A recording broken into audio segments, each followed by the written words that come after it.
Hi friends, நான் இப்போ உங்களுக்கு சொல்ல போகிற ஒரு பெரிய விஷயம் என்னன்னா, ஒரு பெரிய ஸ்கேம். அந்த ஸ்கேம் வந்து டிஜிட்டல் அரெஸ்ட் ஸ்கேம். அதாவது இந்தியாவில் மட்டும் கிடையாது, வெளிநாட்டிலையும் ஃபாரின் கண்ட்ரீஸ்லையும் எல்லா கண்ட்ரீஸ்லையும் இந்த ஸ்கேம் இப்போ கரண்ட்லி நடந்துட்டு இருக்கு.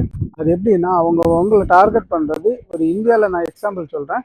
இந்தியாவில் உங்களுக்கு கால் பண்ணுறவங்க ஒரு இடி இல்லைன்னா ஐடி ஆஃபீஸர், இல்லைன்னா ஒரு பெரிய போலீஸ் ஐபிஎஸ் ஐஏஎஸ் அதிகாரியாக இருக்கலாம், இல்லைன்னா நீதிபதியாக இருக்கலாம், இமிகிரேஷன் ஆஃபீஸில் உள்ளவங்களா இருக்கலாம். இந்த மாதிரி கால் பண்ணி உங்ககிட்ட நீங்கள் ஒரு பெரிய ஸ்கேமில் ஈடுபட்டிருக்கீங்க, உங்களை வந்து டிஜிட்டல் அரெஸ்ட் பண்ண போகிறோம், ஸோ நீங்கள் இவ்வளோ அமௌண்ட் கொடுத்தா மட்டும்தான் உங்களை காப்பாற்ற முடியும் அப்படின்னு உங்களுக்கு ஒரு கால் வரலாம்.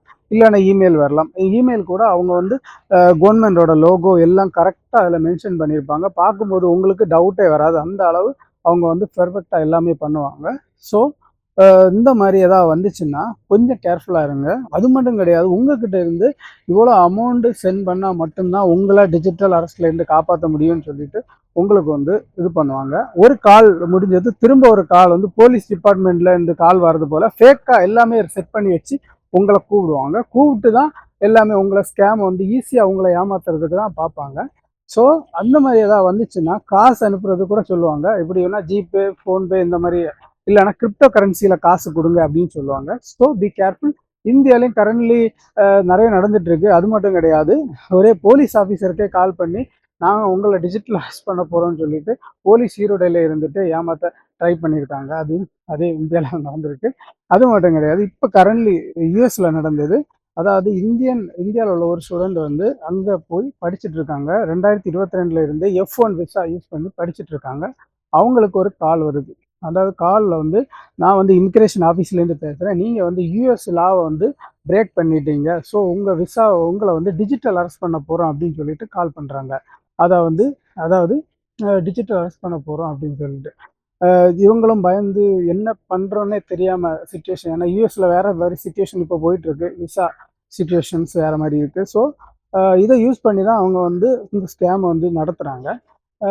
ஒரு மணிக்கூருக்கு அப்புறம் என்ன பண்ணியிருக்காங்கன்னா, திரும்ப ஒரு கால் வந்து போலீஸ் டிபார்ட்மெண்ட்லேருந்து இவங்களுக்கு ஃபேக்காக கால் பண்ணுறாங்க.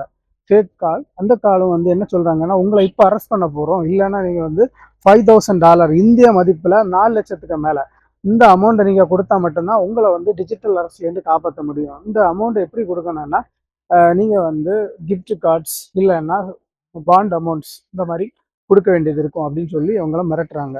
மிரட்டி ஒரு 3 மணிக்கூர் அவங்கள்ட்ட சொல்லுவாங்க, நீங்கள் யாருக்கு ஃபோன் பண்ணாலும் உங்களோட நம்பர் நாங்கள் ட்ராக் பண்ணிட்டு தான் இருப்போம் அப்படின்னு சொல்கிறாங்க. அது மட்டும் கிடையாது, 3 மணிக்கூர் அவங்கள ட்ராக் பண்ணியிருக்காங்க. யாருக்கு கால் பண்ணுறேன் அந்த மாதிரி எதாவது பண்ணுறாங்கன்னு சொல்லிட்டு ட்ராக் பண்ணியிருக்காங்க. அவங்களும் பயந்து போயிட்டு திரும்ப என்னென்னா இந்த ஆஃபீஸுக்கு, இமிக்ரேஷன் ஆஃபீஸுக்கு ஃபோன் பண்ணி கேட்டு கன்ஃபார்ம் பண்ணியிருக்காங்க. ஸோ இந்த மாதிரி ஏதாவது உங்களுக்கு தெரியாத நம்பரில் இருந்து கால், வீடியோ கால் இல்லைன்னா இமெயில் ஏதாவது வந்துச்சுன்னா, ஜஸ்ட் இப்படி உங்களை டிஜிட்டல் அரெஸ்ட் பண்ண போகிறேன்னு யாராவது கூப்பிட்டாங்கன்னா ஜஸ்ட் அதை கன்ஃபார்ம் பண்ணுங்க. அது கவர்மெண்ட்லேருந்து உண்மையாக வந்த காலான்னு உள்ளதை கன்ஃபார்ம் பண்ணுங்க. அது மட்டும் கிடையாது, இந்த மாதிரி ஸ்கேம்லேருந்து தப்பிக்கிறதுக்கு நீங்கள் வந்து பக்கத்தில் இருக்க போலீஸ் ஸ்டேஷன் இல்லைன்னா ஏதாவது பெரிய ஆஃபீஸில் கம்ப்ளைண்ட் ரெஜிஸ்டர் பண்ணி உங்களை நீங்கள் சேஃபாக பாதுகாத்துக்கலாம். இந்த மாதிரி டிஜிட்டல் ஸ்கேம் அரெஸ்ட்னு ஏதாவது வந்து உங்களுக்கு ஏதாவது கால் பண்ணாங்கன்னா கொஞ்சம் சேஃபாக இருங்க. உங்கள் டேட்டாஸை வந்து அவங்க சைடில் போகாதபடி சேஃபாக இருங்க. அவங்க அனுப்புகிற லிங்கு இந்த மாதிரி ஏதாவது டேட்டாஸ், இந்த ஃபோட்டோஸ், வீடியோஸ் எதுவுமே டவுன்லோட் பண்ணாதீங்க. ஸோ நீங்கள் உங்களை செக்யூராக பாதுகாத்துக்கோங்க. தேங்க்யூ ஸோ மச் ஃபார் வாட்சிங். பாய்.